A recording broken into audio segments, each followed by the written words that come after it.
Today on episode number 241 of the Teaching in Higher Ed podcast, Sylvia Kane shares about inclusive pedagogy. Produced by Innovate Learning, maximizing human potential.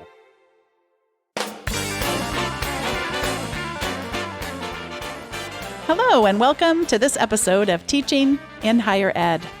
I'm Bonnie Stachowiak, and this is the space where we explore the art and science of being more effective at facilitating learning. We also share ways to improve our productivity approaches so we can have more peace in our lives and be even more present for our students.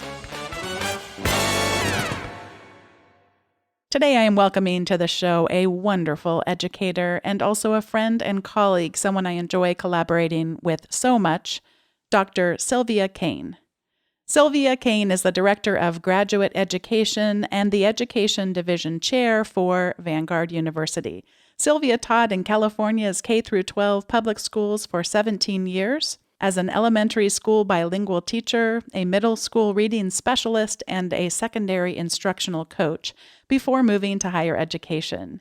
She enjoys preparing and supporting teacher candidates on their journey towards becoming California credentialed teachers. Sylvia is a proud grandmother of 6 and a mother of 4. Sylvia, welcome to Teaching in Higher Ed. Thank you, Bonnie.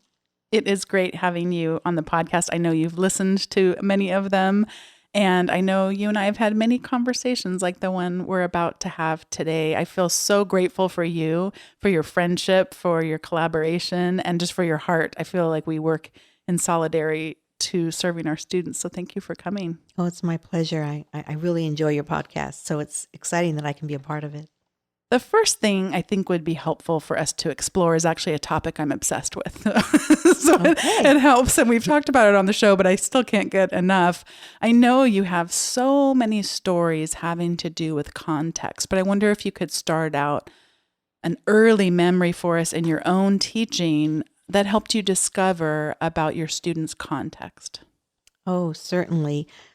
My experience with teaching was 17 years in K-12 schools, and then, of course, 8 years in higher ed.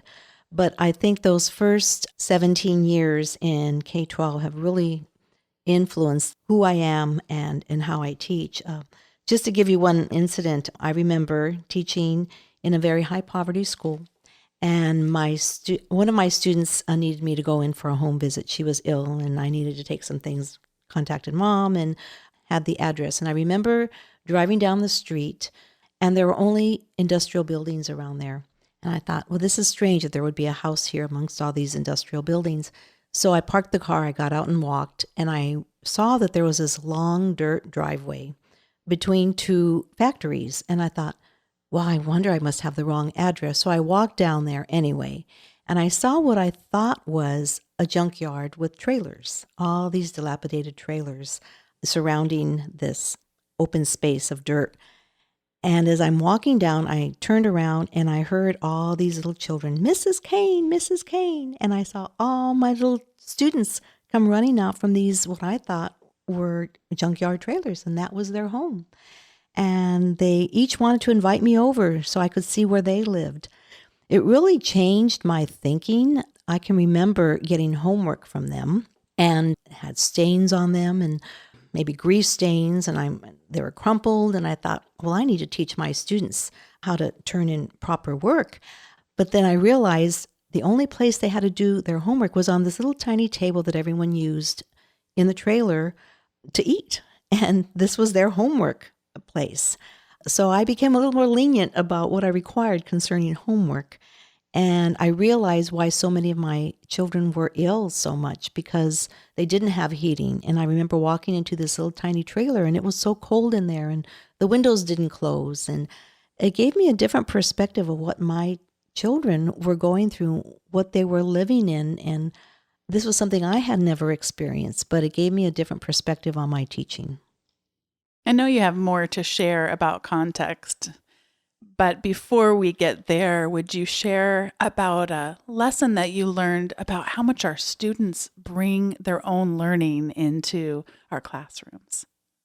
Most certainly. Well, I think, first of all, it's important that we know our students. We need to know their backgrounds. We need to know where they're coming from, but we need to know what they know. When I taught in middle school, I was a reading specialist, and so I had the reading intervention students in my classroom.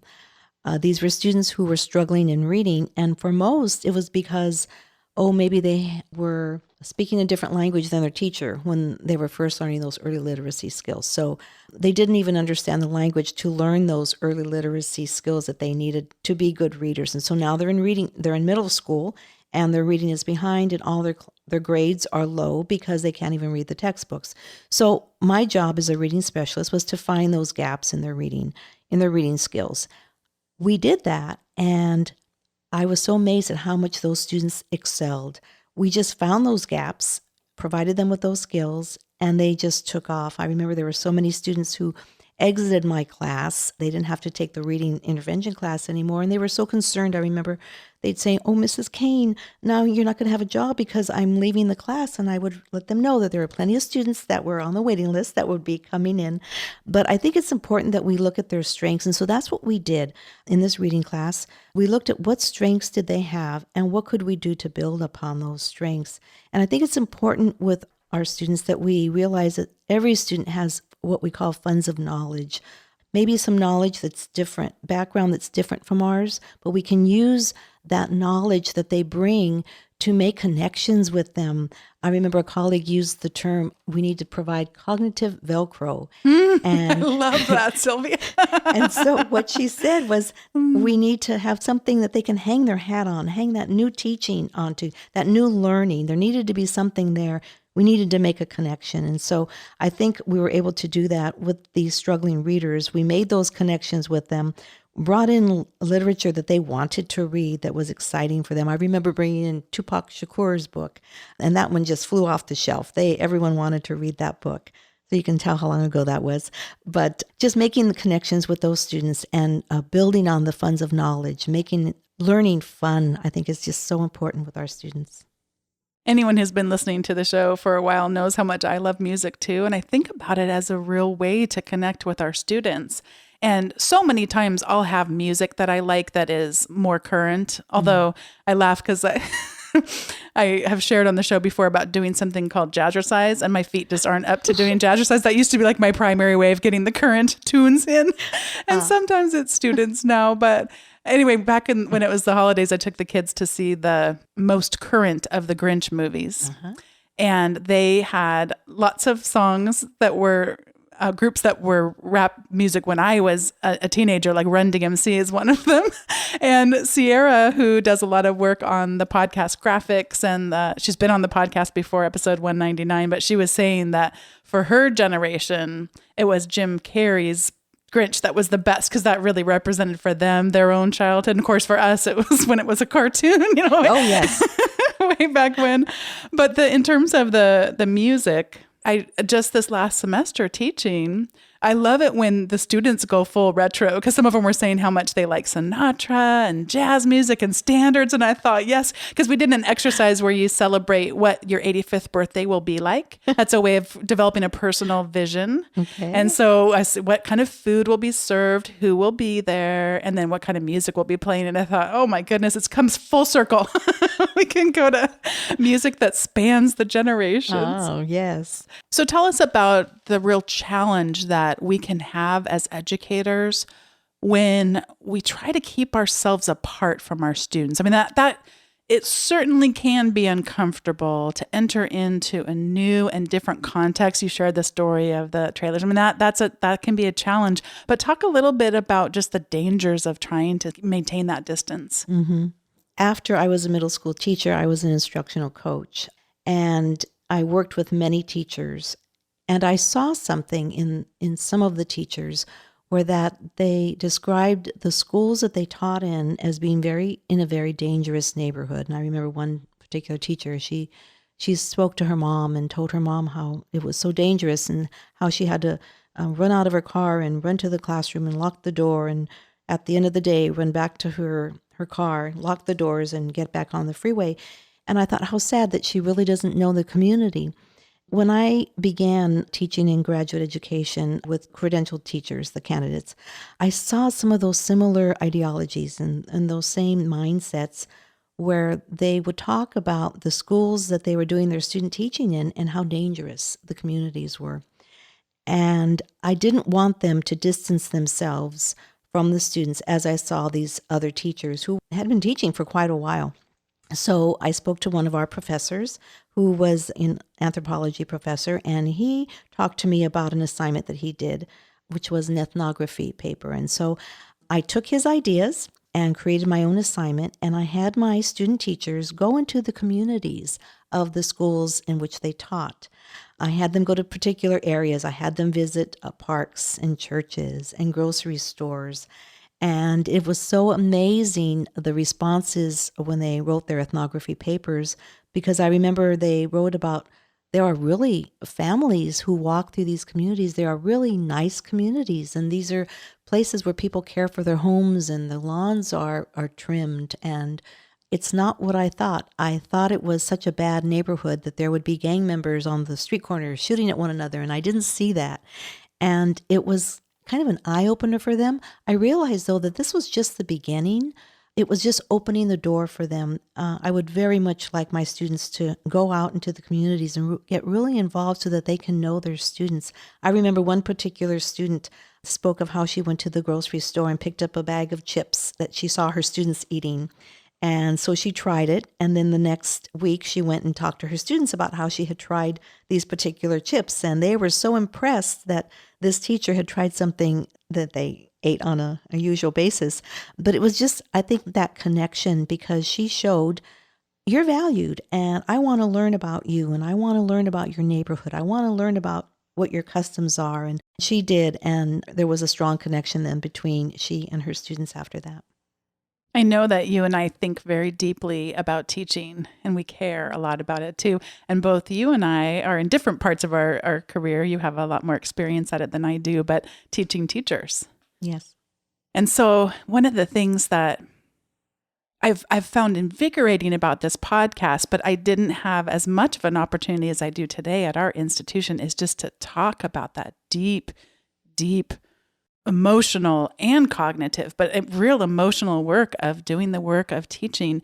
And to me, a lot of that comes from a place of vulnerability. And I wonder if you might speak a little bit of how that has struck you in your own teaching profession, and also as you guide so many others into it. I think because of my background, I am Latina. I grew up in East LA. I didn't grow up with a lot. I think I might see things from a different perspective. When I first arrived at our university, which is a faith-based university, I remember being very surprised that it was a predominantly white institution. And there were very few faculty of color there. And I remember kind of the looks that I received, and I thought, they're wondering who I am and what I'm doing here. Things have changed at our university since then. The past 7 years, we've seen a real dramatic change. And I think what we need to consider is that in the past, only particular populations, most likely the wealthy, are the ones who entered college. But now doors are opening, and for our institution, it's now a Hispanic serving institution. And so we now have students coming in who are not your usual students. And so I think that's what brings us back to the inclusive pedagogy, where we now need to do things differently. So we now need to start examining our own unconscious biases, which is difficult for some people because unconscious bias means we're not conscious of it. We don't even realize we have biases. So just really reflecting on that. What kind of biases do I have? And what do I think is that ideal student? And sometimes those perceptions need to change. And so I think we need to put on the asset lens rather than the deficit lens. As I'm reading the literature, I'm seeing so much on underprepared students. And I'm thinking, I don't believe they're underprepared. They're differently prepared. But the asset lens is going to help us to look at who they are and how we're going to build on their strengths. And I've even seen this with a cognitive science. It confirms that during lecture, the working memory overloads quickly. And since that has been the traditional way of teaching in higher ed through lecture, we're overloading our students quickly. Schmoker, who's an education specialist, writes about interactive lecture. And so he talks to us about taking these brain breaks where we need to, after maybe 10, 15 minutes, have the students talk to one another or have the students look at each other's notes so that we're breaking up and allowing that time for the students to really start to process that information that they're receiving. And again, as I'm continuing to read the research, I'm realizing that for students of color, they need those relationships. And the research shows that if they don't have those relationships, that they disengage. And I thought that was really important, that it's the biggest correlation in student engagement is, again, those relationships. So we need to understand the novice learner, students who are first generation, who don't have a lot of background, don't have a lot of encouragement from home. And again, we need to realize that those relationships are really important. But I think at our university, and the fact that it's a faith-based university, I see our faculty as wanting to relate with those students, wanting to communicate, wanting to have that communion with the students. And so I'm really excited about what I see in the future for our university. I really am too. And it's one of those things we constantly talk about in terms of what makes us different. Yes. And of what comes up time and time again are those relationships. But that's really hard to seem authentic, putting that on a brochure, it's hard to quantify that or to articulate it. There's a tagline that we use, your story matters. And I'll tell you what, if there's anything that I really believe about that place, is that we all in so many different ways really live up to that tagline of having our student stories, really them knowing that they matter. And yet, just like any institution, anyone I've ever set foot on, I suspect probably the same with you, It can be a really hard battle with one's identity to go from what Freire talked about, the banking model of education. I will pour my decades and decades and decades of knowledge into your head. Yes. And at prescribed times, you will come back and share that out. And I see so many of our faculty and so many of the other ones I work with at other institutions wanting to change. Mm-hmm. But it really, to me, circles back to that sense of vulnerability. And you can want to have relationships with people, but if you're not really ready to confront your own biases, as you said, Sylvia, they see right through that. And you're not going to be able to have the connections I really do believe all of our faculty want to have. I agree. Yeah. So talk a little bit more. How do we help both ourselves be more comfortable with that vulnerability? You told the story of the students bringing their own knowledge in that you were not familiar with in your teaching early on that really taught you that lesson. And then that it can't be that my identity is that expert. I mean, yes, I'm an expert, but that can't be what it solely rests on. I have to release some things. Would you talk a bit about how we do that? Yes. Change is hard for many of us, for most of us.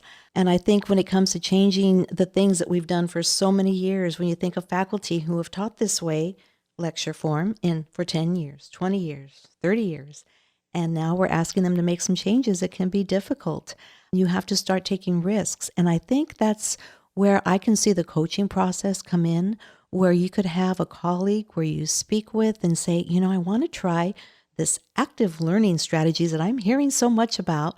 I think I want to try something new. And then working with another faculty member or working with an expert, an education expert, we could start trying some new strategies in our classroom. But again, it's having to come to that recognized understanding within myself that I need to make changes. I think when we have the idea, I know what I'm doing, I am the expert, I am the content expert. Yes, you are. You are the content expert. You know your stuff. But I think what we need to realize is we are not teaching content, we are teaching students. I tell that to my student teachers all the time. These are students that you're teaching. Yes, you're teaching the content, but you're teaching it to students. And so we need to be really aware of our students and are they learning? How do I know if they're learning?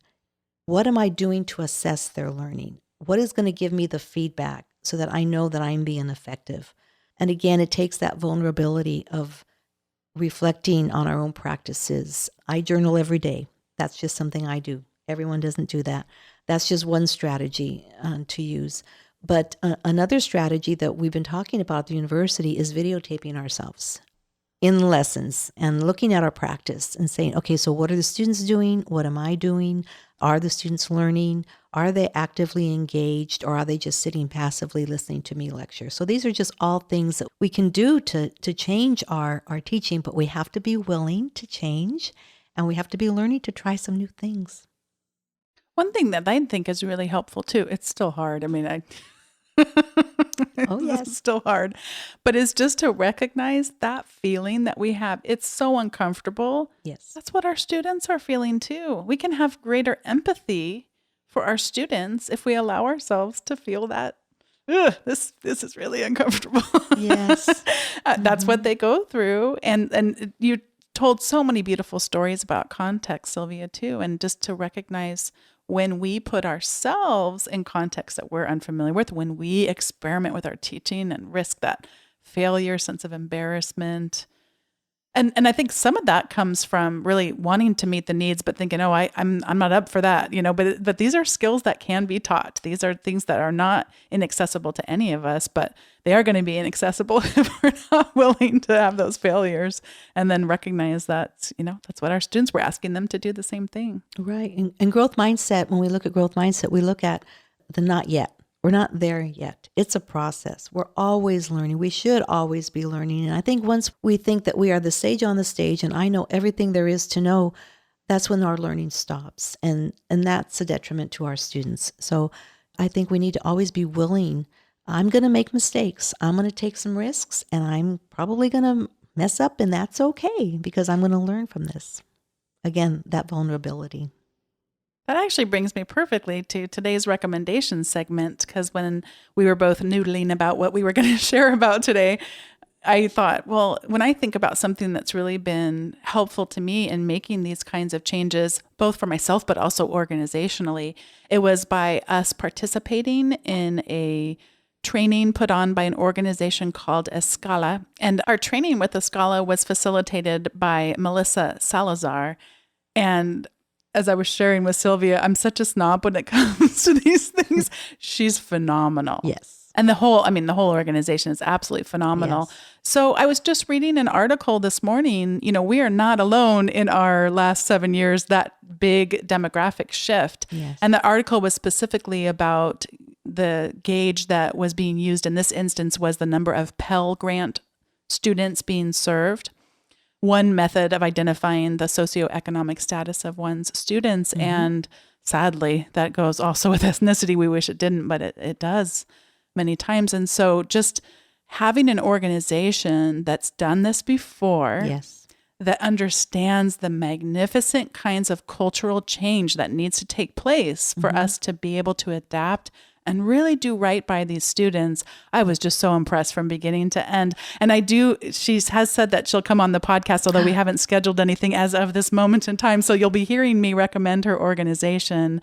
But if it sounds intriguing, please know that she has agreed to come on the show. And I just thought she was phenomenal. It's wonderful. I'm so happy to hear that. Yeah. And so we're hoping to be able to join them in other learning opportunities down the road too. But I'd suggest people check that out. And I think you said that you knew of another one too. That was another good provider too. Excelencia is another organization that is promoted by ASI, which is the Association for Hispanic Serving Institute Educators. So that's my recommendation for today. And what do you have to share with us for recommendations? I think if there's anything that I'd like to share, it would just be something that those of us in education and frequently teachers have this kind of mantra that we repeat frequently, and they don't care how much you know until they know how much you care. So that caring is just so important. We need to show our students that we care. Yes, we are knowledgeable in our content, but we can't really share that with them. They're not empty heads that we pour into, like you spoke of earlier, until they know how much we care. I love that quote too, Sylvia. Thank you for bringing it to our attention. And if I ever try to say it, I always get it wrong because I always start with, they don't care. Oh, wait, no, we don't care. No, but I can't. It never comes out right the first time. Yes. So thank you for bringing it and actually being able to say it unlike I would have been able to. It's so fun to have you here.